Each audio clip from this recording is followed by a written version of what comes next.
review of BRD for the token program. Peter Frucht, Jeff Kia, Josh and Daniel are here currently. August 23rd, 2018.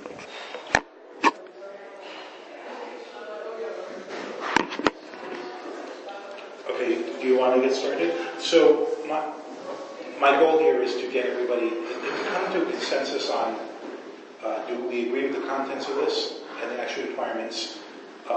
There are a few unanswered questions I put in that are peppered throughout the document, and answer any other questions that you folks may have. Make sure we have consensus on everything and come up with a final statement that we can send to the vendor who actually programs our tokens, the OMS and the OMX, wherever that vendor may be. The first question I want to ask, just to kick this off, is there are sections, I put this in here, that give very specific details on how our auctions are supposed to work, the total amount of the total quantity of a token we're going to issue, the schedule for issuing them. I think references to anything like that should actually be removed, because I don't think it's relevant to the development team that's going to use this, and I don't think it's something I don't think it's information we want to start sharing outside the organization just yet. Okay. All right. So, well, here, for example, if you look at the preliminary set of tranches, and even Jared had recommended previously that we delete this table. It's things like this I don't think we need to show to a third party. So or you can redact it. So what you could do is, if this kind of information would be helpful in terms of them being able to program, let's say a smart contract, right. You can give them hypotheticals. You can still keep the tranche number, you can keep the captions there, and then you can put something that's marked up. Also, notional's 10 on all these now, right? Not 5. No, it's 10 now. We're back up to 10. So this is coming from an old document. Yeah, this is, okay. All right, so shove that there. Yeah, it's easy. I mean, it's a parameter. In real time. Like we have the document, it's still right here. Yeah. First of all, it says,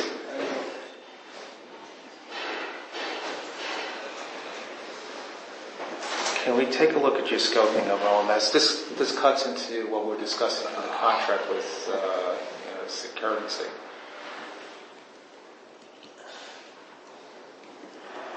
Yeah, definitely. Well, we can mark it up and say this is hypothetical, so this way at least they have an understanding. The security? Well, it's not going anywhere right now. It's not going anywhere right now. So what you could do is basically just leave the rest of the table blank, right, and say these are the kinds of things that we need to track. These kinds of elements. You understand what I'm saying? I do. I also just, I worry about including something that's supposed to be like combining the economics and the actual like design. In terms of just how much we're going to be charging for things. Like, this is a doc to go to people that are just building something, or a guide for building. It would be helpful to have some representation of the structure. We don't necessarily need the numbers in there. Right, that's what I'm saying. The real numbers and said this is generally the structure. Awesome. That's what I'm suggesting here. So we're all in sync. Yeah, so we take out the real numbers and just say, we can say, for we're planning on having tranches, and we can do something like this. Just put XXX, just put, mark it up with, not real numbers, just put in, right. Yeah, just across the board, that's good. Across the board, that's all. But are we going to have distribute what percentages are in what tranche? Should we keep that even though we don't have a figure yet? We can keep that super big. Yeah, just keep it vague. Yeah. You know, that's it's just to show the data that would drive the process. Yeah, that's all.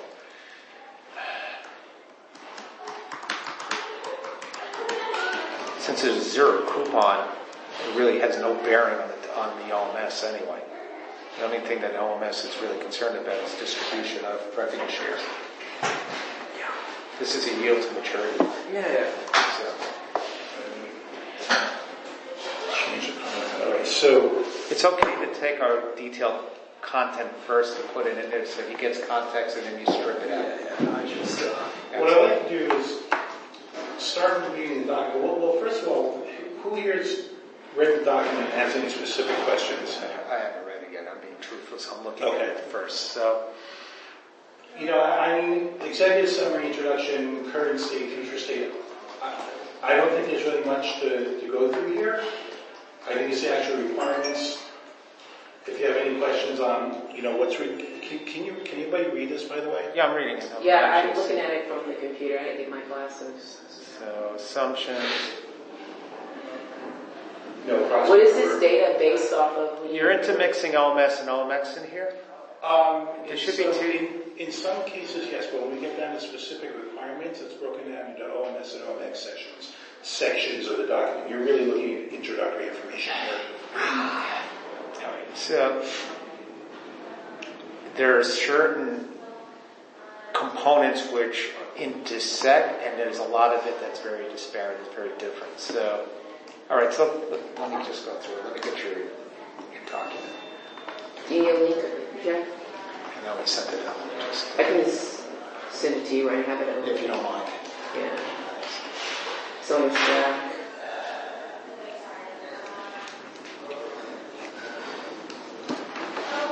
Like OMS, there's an asset servicing requirement which you don't have with OMX. I'll have to tell you functionally where the differences are.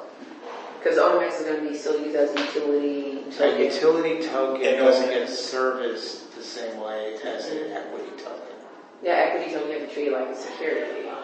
And it has transfer agency requirement. I'm going to put this down. Oh, should you need to read? All right. Sorry. Here, let me get you. I'm going to open it up now. All right, so we'll write this down.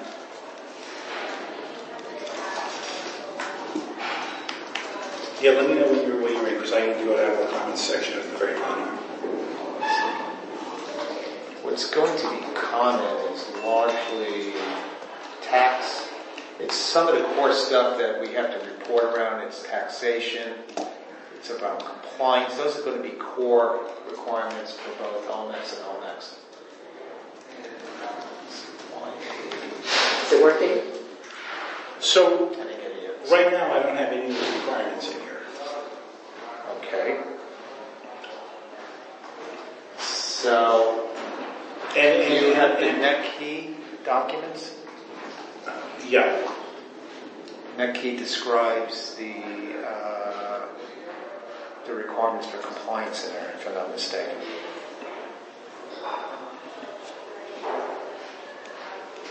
Or are we strictly talking about tokenomics as opposed to what's the scope here? I'm sorry. Basically, I want to put, this is supposed to be set of business requirements that we can hand over to a developer so they can start writing our tokens, both OMS and OMX. That's the purpose of this document. So it's all components of issuing the token and servicing it. Yeah. Okay, so that would require accounting requirements, compliance requirements, and in respect to OMS, it would be accredited investor requirements. I'm getting, And a lot of that is captured in here, and we'll see when we get down to no, I'm that just section. going to give it I get that. So, and then you will have a asset servicing requirement. I think we've captured that, actually. Open your water bottle real quick. I think You have a transfer requirement. Yeah. Yep. You'll have a tax reporting requirement. Pressure vessels? No, I can just Right. it's bothering me. Those are the highest level areas I could think And of. I think actually most of that is Captured. captured, but there might be more details that the development team might need. Unless that sort of thing is kind of template information that we would expect somebody like Securrency to.